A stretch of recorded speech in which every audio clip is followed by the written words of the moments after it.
बिस्मिल्लाहिर्रहमानिर्रहीम। बच्चों हमने डीएई की मैथ स्टार्ट की हुई है, मैथ 123। और बच्चों उसके हमने चैप्टर नंबर 2 के एमसीक्यूज़ स्टार्ट किए हुए हैं और हमने एमसीक्यूज़ 1 से लेकर 6 तक हमने कंप्लीट कर लिए। अब करेंगे एमसीक्यूज़ नंबर 7 से लेकर 12 तक।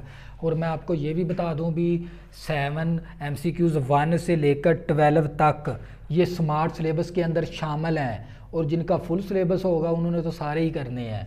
तो बच्चों एमसीक्यूज नंबर है 7। In the expansion of a plus b की power n the general term. तो बच्चों आप लोगों को पता होना चाहिए जर्नल टर्म का फार्मूला कौन सा होता है। ए प्लस बी की पावर एन का जर्नल टर्म का फार्मूला होता है T r plus 1 equal to n C r a की power n minus r b की आर। तो बच्चों ये कौन सा फार्मूला होता है जर्नल टर्म का। इस वैल्यू का जर्नल टर्म का formula T r plus 1 equal to n C r a की power n minus r b की आर। तो बच्चों ये कौन सा ऑप्शन बनेगा हमारे पास बी। तो एन सी आर ए की power n minus r b की आर, तो ये किसका फार्मूला है जर्नल टर्म का। तो इसके ऊपर क्या करेंगे टिक का निशान लगा देंगे। ये था एमसीक्यूज नंबर 7। इसी तरह बच्चों एमसीक्यूज नंबर है हमारा 8। In the expansion of a plus b की पावर एन द टर्म। और इसकी एन सी आर ए की power n minus r b की आर वेल बी टर्म। तो बच्चों ये टर्म किसके बराबर होती है। तो बच्चों आप लोगों को पता है एन सी आर ए की power n minus r b की आर किसके बराबर है आर प्लस 1 के बराबर है। तो बच्चों ये जो सा फार्मूला किसके बराबर है आर प्लस 1 के बराबर है। तो आर प्लस 1 कहाँ पर है यहाँ पर मौजूद है। तो इसके ऊपर क्या करेंगे टिक का निशान लगा देंगे। यह था एमसीक्यूज नंबर 8। इसी तरह बच्चों एमसीक्यूज नंबर 9 की बात करते हैं हम। तो बच्चों in the expansion of a plus b की power n the rth term. तो बच्चों आप लोगों को पता होना चाहिए भी अर्थ टर्म का फार्मूला कौन सा होता है। तो बच्चों एन सी आर इसी तरह आ गया, इसी को हमने अर्थ टर्म बनाना है। तो कैसे बनाएंगे ये एन सी आर इसी तरह ए की पावर एन माइनस आर, अगर मैं आर में प्लस 1 कर दूं और बी की पावर आर में माइनस 1 कर दूं तो ये मेरे पास कौन सा फार्मूला बन जाता है अर्थ टर्म का।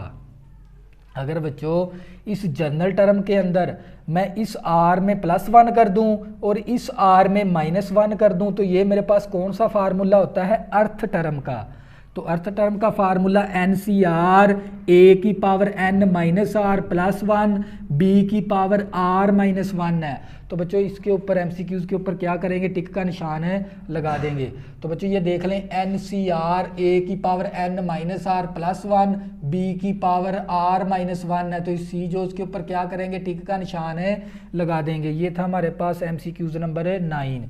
इसी तरह बच्चों एमसीक्यूज नंबर 10 करेंगे। बच्चों एमसीक्यूज नंबर 10 है हमारे पास। तो बच्चों ये 1 प्लस एक्स की पावर अगर हमारे पास n है तो दी कोफिशेंट ऑफ थर्ड, हमने इस टर्म का क्या बताना है कोफिशेंट बताना है थर्ड टर्म का।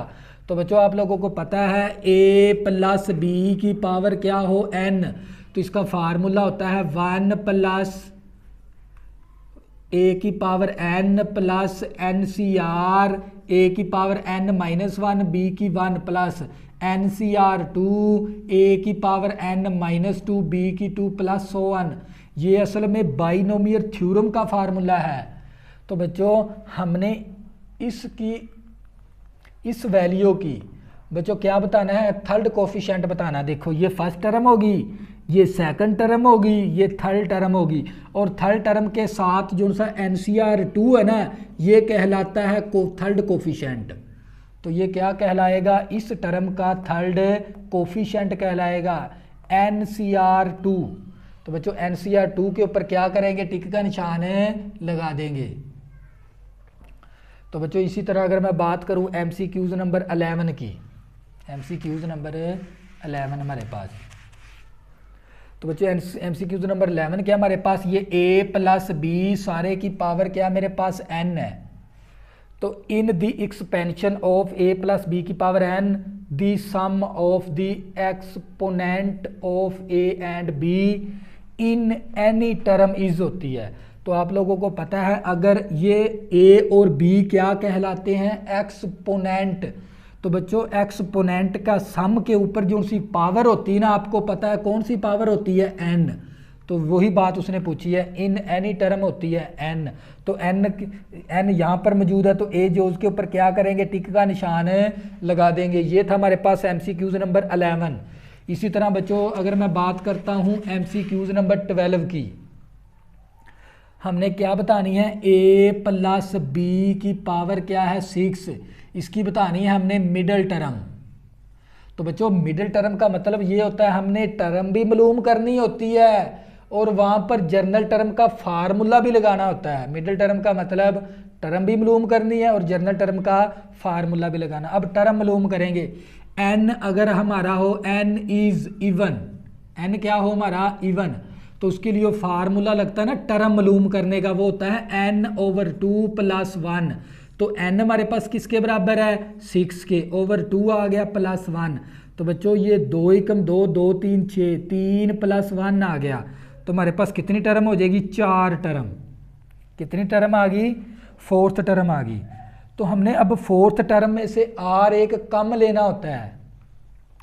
तो बच्चों अगर मैं बात करूं, a मेरे पास किसके बराबर है, a के बराबर है, b मेरे पास किसके बराबर है, b के बराबर है।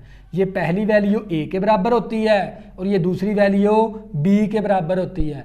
और ये जो सा पावर है ये n के बराबर, n मेरे पास 6 के बराबर है।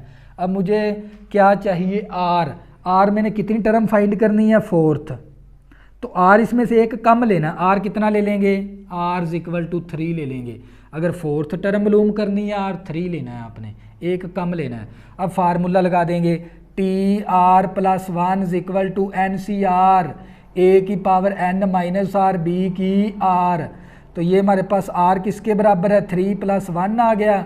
n हमारे पास 6 के बराबर है, r हमारे पास 3 के बराबर है, a हमारे पास a के बराबर है, n हमारे पास 6 के बराबर है, r हमारे पास 3 के बराबर है। बच्चों n 6 था, r 3 है, b हमारे पास b के ही बराबर है।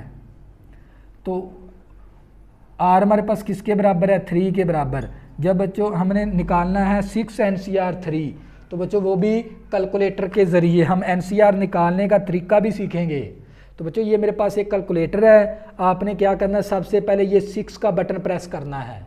6 का बटन प्रेस कर दिया, इसके बाद अल्फ़ा के बिल्कुल नीचे वाला बटन के ऊपर लिखा हुआ है NCR, आपने ये NCR का बटन प्रेस कर दोगे तो स्क्रीन के ऊपर आ जाएगा 6C बन जाएगा। इसी तरह फिर आपने 3 लेना है, 6 NCR 3, फिर 3 का बटन प्रेस कर देना है। तो फिर आपने इक्वल का बटन प्रेस करना है, तो आप लोगों के पास आंसर आ जाएगा 6 NCR 3 20 के बराबर। तो ये a आ गया, 6 में से -3 करेंगे 3 और b की 3 आ गया। तो बच्चों इस टर्म की जो सी मिडल टर्म बनती है वो कौन सी बनती है, 20 a की 3 और b की 3 बनती है। तो बच्चों इसके ऊपर क्या करेंगे, टिक का निशान लगा देंगे। ये थे हमारे पास MCQs। अब है स्मार्ट सिलेबस वाले, सुन लें। MCQs 1 से लेकर 12 तक आपने कंप्लीट ही करने हैं।